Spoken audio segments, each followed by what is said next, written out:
Defining art's been extremely difficult for our species for many years, and I'm not going to sit here and try and define it because I really just don't give a shit about it. But on Vimeo, the line between what's art and what's bullshit is blurred. There's a fine line between creativity, art, and just plain fucking lunacy, and Vimeo tap dances on it and shuns anything that it believes doesn't quite meet that criteria of being art. And I'm banned on that site, and I never really talked about why. I got asked about it on stream last night at twitch.tv/moistcritical, and I figured I'd elaborate. On Vimeo, anything pretty much passes as art. I saw a fucking series of videos on there of an old woman in a morph suit that had the vagina cut out of it, and she had a bodyguard pick her up like he was giving her like a fucking Heimlich maneuver or going for a German suplex, pick her up, and she urinated in a circle as he carried her. He carried her in a circle, and she just urinated in a circle, and it was a pretty impressive stream because it was a circle that took about 30 seconds to complete, so I can applaud her for her stamina with urinating and peeing everywhere. But that's art. That was the whole piece. She pissed in this circle, the bodyguard mopped it up, and then, everyone gave a little golf clap to him, and that was the end of the performance. And it was a 3-part performance. It wasn't always a circle she was peeing in and shit, but it was called like the Fountain of Youth or something, some really pretentious name. And that's on Vimeo, and that's promoted on there. So how the fuck was I banned from Vimeo when their threshold for what's art is this low, where I could go on stage, fart into a jar, huff it, put it on Vimeo, and get fucking 2 million views, and the pseudo-intellectuals applauding me for my art piece, my modern art? How the fuck did I get banned? That's what I'm here to talk about.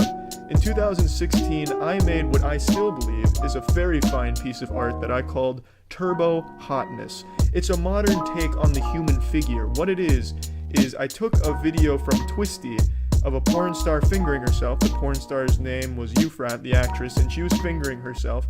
And I looked at this and I thought, there's something I can do here. There's potential to expand upon this piece. It's a great piece as is, don't get me wrong. Like on its own, it stands still. It's a good piece, but I thought as a art connoisseur that I could bring it to the next level and really just take the whole modern art world by storm. So I took her fingering herself, that video footage, and I synced it to Dragon Force's Through the Fire and Flames. I meticulously synced the performance. So as she was fingering her clitoris, you were hearing the... It was really good. I'm really proud of the work I put into it. And honestly, I have to give credit where credit's due, because at the time when I made that, I was actually inspired myself by an artist on Snapchat, back when I used Snapchat. I haven't touched that shit in years now because they fucking ruined it, but I got sent to Snapchat by someone, and he was watching porn, and Through the Fire and the Flames was in the background, and I was like, wait a minute, this visionary is onto something here. And then I thought, what if I combined both mediums and I took music with fingering? And thus, Turbo Hotness was born. And by all definitions, it was a masterpiece. It truly was.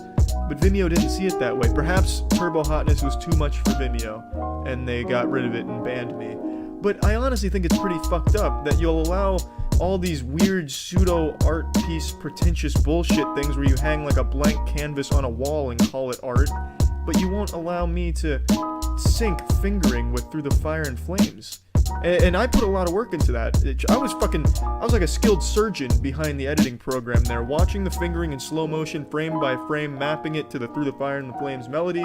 It really was outstanding work.